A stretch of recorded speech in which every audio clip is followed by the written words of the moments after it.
have shared while living with the great force of evil and darkness, even attacking the church. Pero, bisag na ata nagapuyo sa kaginyan, anong nangyayayag sa itong kasing-kasing. Hidantag na ang kahayag. Niabot na si Ginoong Hesus. Si Ginoong Hesus, as always living, I am the light of the world. Pero kadugay ningon siya, you are now the light of the world. We have received the light. And so to say, the Word of God will say to us, arise and shine. Sa katapusan mga adlaw, bisag naa sa kamit-kit, arise and shine. That's the call of the church today. Marugtang, nalipon, o magandang na ito sa kalibutan. So that's the command.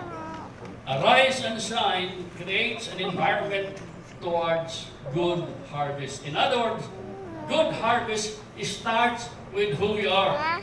Kung likod na diha sa Ginoo, siguradong dako ang ani. Amen? Kung magpakali